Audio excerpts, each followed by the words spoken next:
Hello and welcome to Practical Christian Lessons, and we're going to be talking about the care of poor and widows in the ancient world. Let's get into it.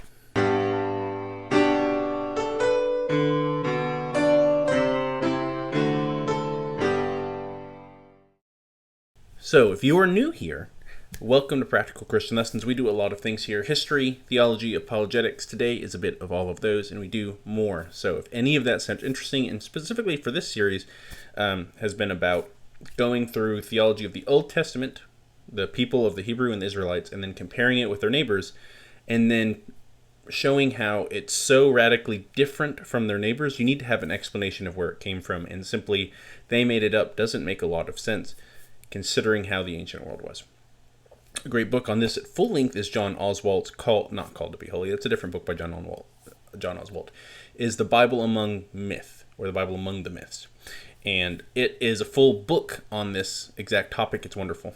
We have been going through the NIV Zondervan Archaeological Study Bible. It's important if you want to get this one, you get the archaeological. It's out of print. So if you get the archaeology, you're not getting the right one. If you want this back in print, message Zondervan and get on with them. Message Disciple Dojo. I know he's been pushing for this. See if there's maybe a group or a petition going around.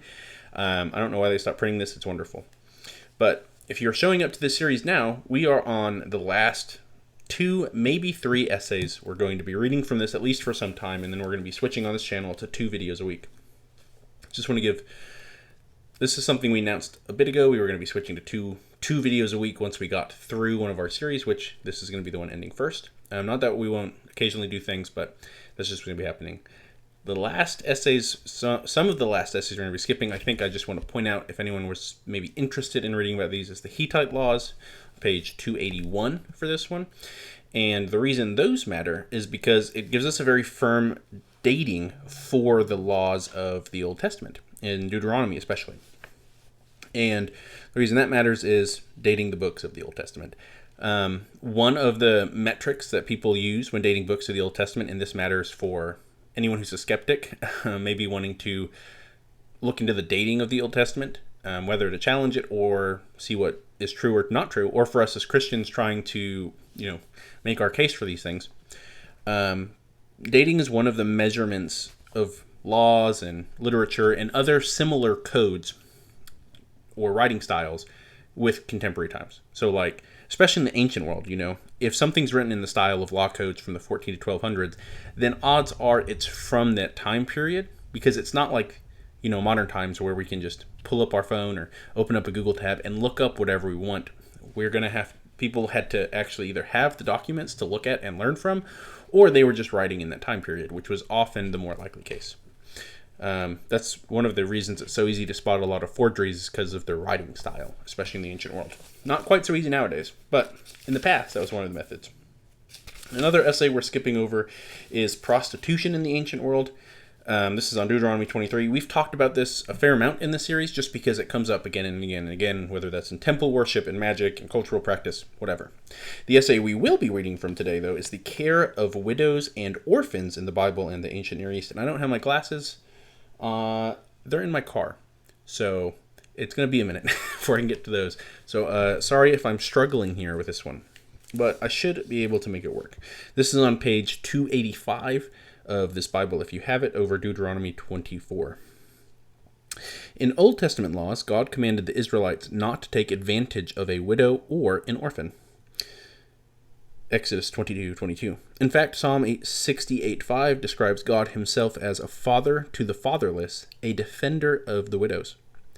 Israelite farmers were instructed to leave some grain unharvested so that Levites, widows, orphans, and foreigners could glean the leftovers in their fields and eat.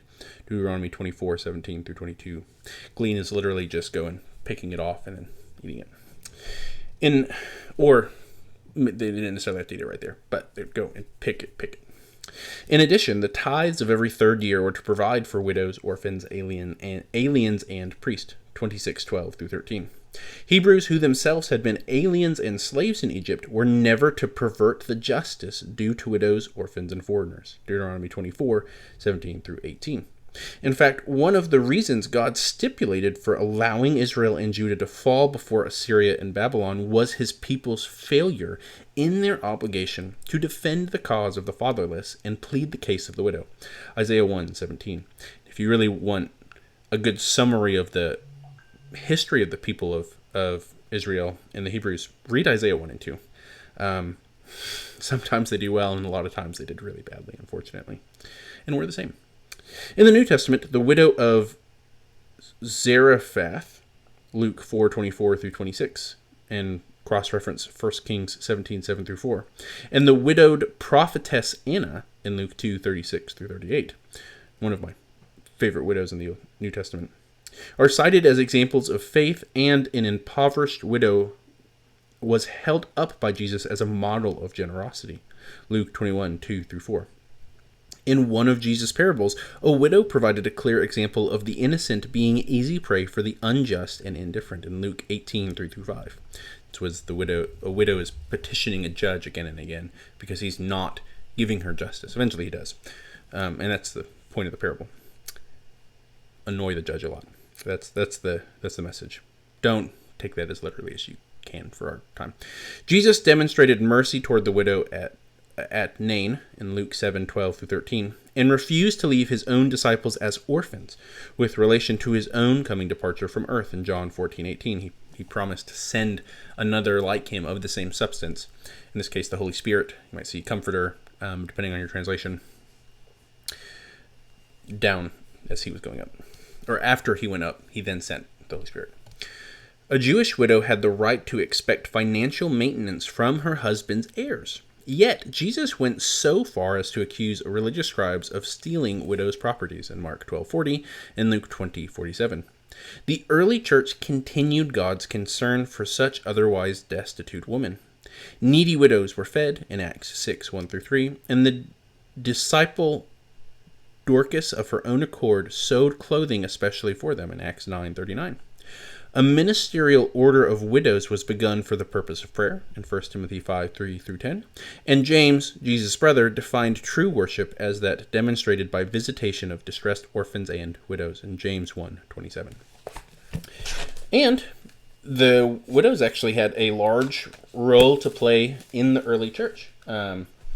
They often were the ones who would function as deaconesses, either young single women or older widows. Would often kind of serve that role. That changes as church history goes on. The age, like they start putting an age limit, like you need to be X amount of years old.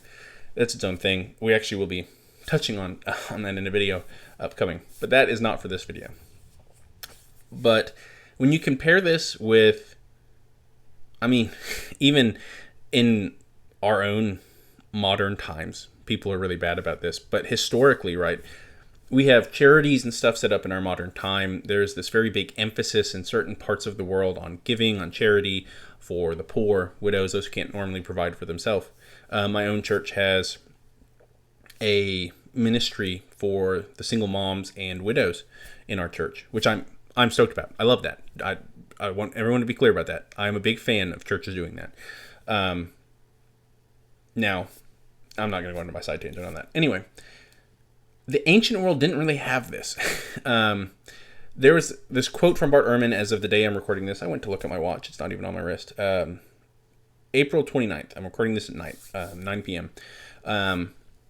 There's this quote going around from Bart Ehrman talking about the good things Christianity has brought to Western culture. I should have pulled it up. I didn't think I'd be talking about it. And that ties into this.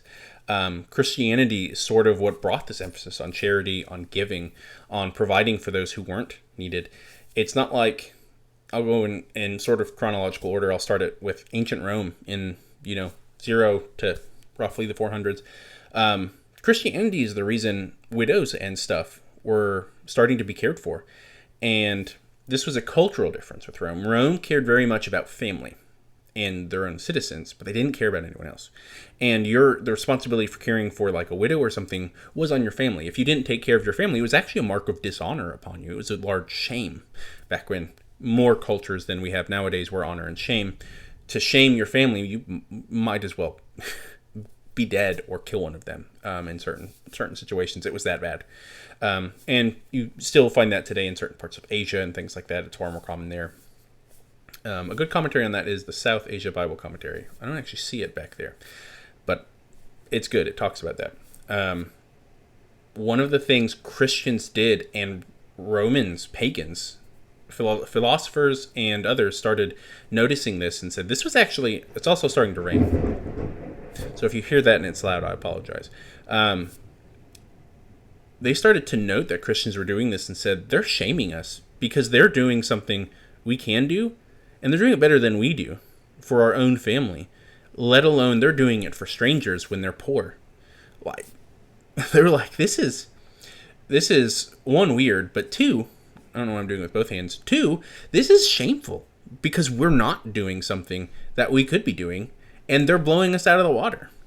And of course, in ancient worlds leading up to that, Israel was supposed to be caring for the widows, the orphans, right, leaving the edges of their fields ungleaned so they can come and gather wheat for themselves so they can actually eat and survive.